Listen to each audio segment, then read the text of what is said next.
Bonjour à tous, Frank Black pour le compte d'ODH TV. Aujourd'hui, je vais vous présenter l'objet numéro 1 pour la chasse aux fantômes. Il s'agit de l'EMF, autrement dit l'Electromagnetic Field, qui signifie le détecteur d'ondes électromagnétiques. Là, c'est un modèle en particulier, il en existe d'autres bien sûr. Quelle est la fonction de l'EMF ? La fonction première de l'EMF est surtout pour détecter les champs électromagnétiques dans le domaine domestique. Effectivement, dans nos villes, nous vivons entourés par différentes ondes électromagnétiques. L'EMF servait donc initialement à détecter les appareils ou les zones qui dégagent des quantités anormales d'ondes électromagnétiques. Dans le domaine du paranormal, il est reconnu que les entités dégagent une énergie lorsqu'elles se manifestent. L'EMF permet donc de capter cette différence d'ondes électromagnétiques générée par l'entité. Alors, je vais vous présenter le produit. Donc ici, nous avons le bouton On-Off. Là, la sonde qui se raccorde sur le côté, ici, qui est importante pour mesurer en milligauss. Il y a deux positions. Une en sensible, celle que j'ai réglée ici, celle qu'on emploiera souvent pour les enquêtes paranormales, qui va de 0 à 5 milligauss, ou une position dite normale, plus puissante, on va dire, qui va de 0 à 50 milligauss. On peut régler le volume à ce niveau-là. Si la mesure dépasse 2 milligauss, vous avez entendu le bruit que ça a fait quand je l'ai allumé. Ici, ça s'éclaire en rouge et ça sonne. Donc, il y a une alarme sonore et visuelle à partir de 2 milligauss. Cet appareil a des défauts, bien sûr, hein. C'est qu'il n'a pas d'enregistreur intégré. D'ailleurs, je me demande si ça existe dans ce type d'appareil, peut-être probablement. Mais en tout cas, ce modèle-là n'a pas d'enregistreur intégré. Attention, l'appareil ne va pas différencier ce qui est paranormal de ce qui ne l'est pas. Pour faire la différence, il faudra donc d'autres indications qui nous confirmeront ou non une manifestation surnaturelle. Ce détecteur réagira donc près d'un disjoncteur, d'un four micro-ondes, en fonction, hein, ou lorsqu'un téléphone portable capte le relais, etc. etc. Il y a d'autres aussi, d'autres choses qui font partie de notre quotidien que le détecteur peut capter. Donc il faut faire très attention là où on l'emploie.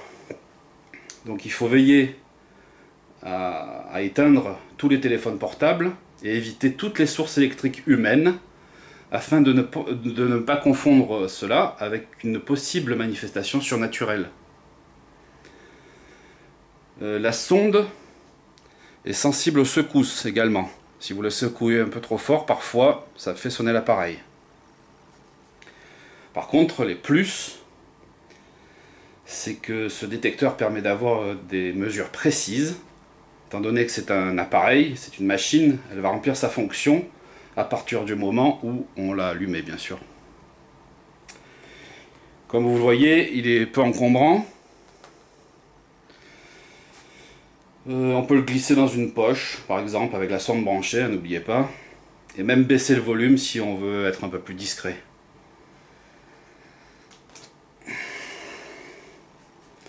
On peut le poser, allumer, et faire autre chose si on en a envie. Si la détection dépasse 2 milligauss, il sonne et clignote en rouge. Cela permet d'avoir une sorte de veille électromagnétique sans avoir les yeux tout le temps dessus. Par contre, si ça n'atteint pas 2 milligauss, il n'y aura aucune alarme. Il comprend une sonde à distance qui facilite également les mesures pour là où on veut mesurer.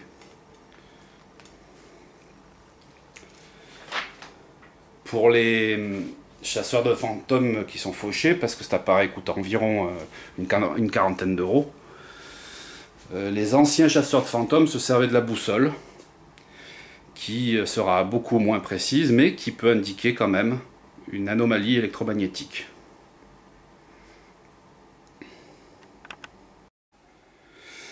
Alors, quelques précisions qui sont nécessaires,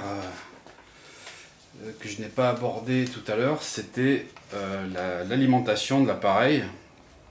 Ça se fait comme vous pouvez le voir ici, avec une pile de ce type-là. Après, ce que j'ai pas abordé non plus, c'est... Bon, on va pas très bien le voir sur la caméra, mais l'alarme sonne à partir de 2 milligauss quand c'est en position sensible, donc vers le haut, là, ici. Mais sinon, quand c'est en position normale, vu que c'est de 0 à 50 milligauss, ça sonnera donc à 20 milligauss, et non plus à 2 cette fois-ci. Si on le met en position normale, ici, comme ça. Voilà.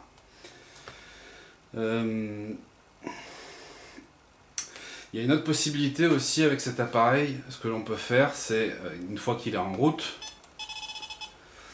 c'est poser la question quand on est dans un lieu qui est susceptible d'être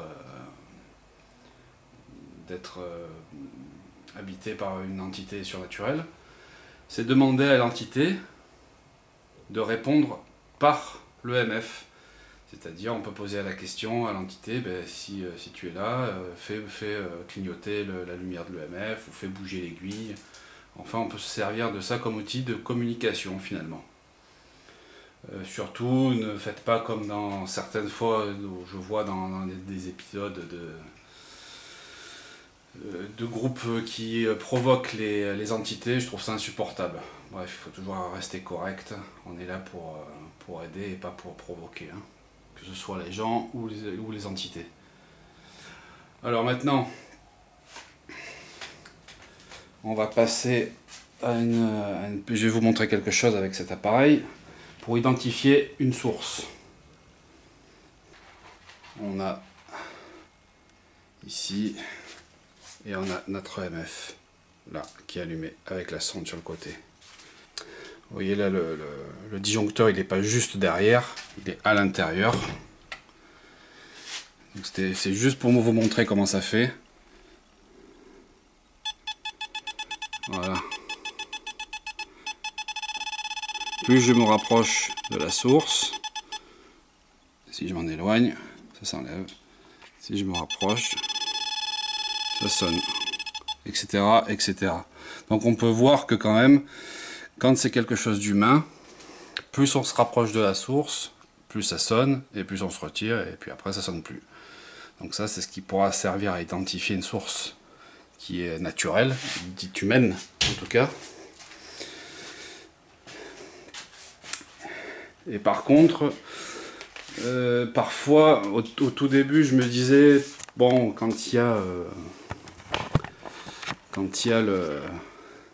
l'aiguille qui vacille, sans aucune raison particulière, ça prouve qu'il y a une entité surnaturelle, qu'il y a quelque chose de paranormal. Mais en fait, pas forcément. Je me suis aperçu que dans le quotidien, même dans les installations humaines, parfois, l'aiguille peut se mettre à vaciller sans aucune raison.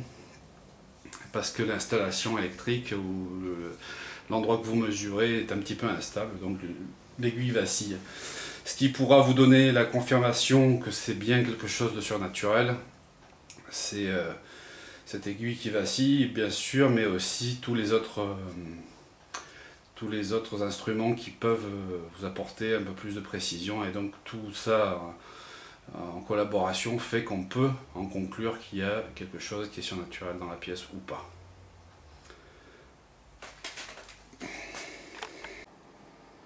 Donc, pour résumer les principales sources d'erreur possibles avec cet appareil, attention aux différentes sources électriques qui peuvent modifier votre perception du milieu, car cet appareil va détecter tout ce qui est électrique, ou ondes électromagnétiques en tout cas, micro-ondes, téléphone portable.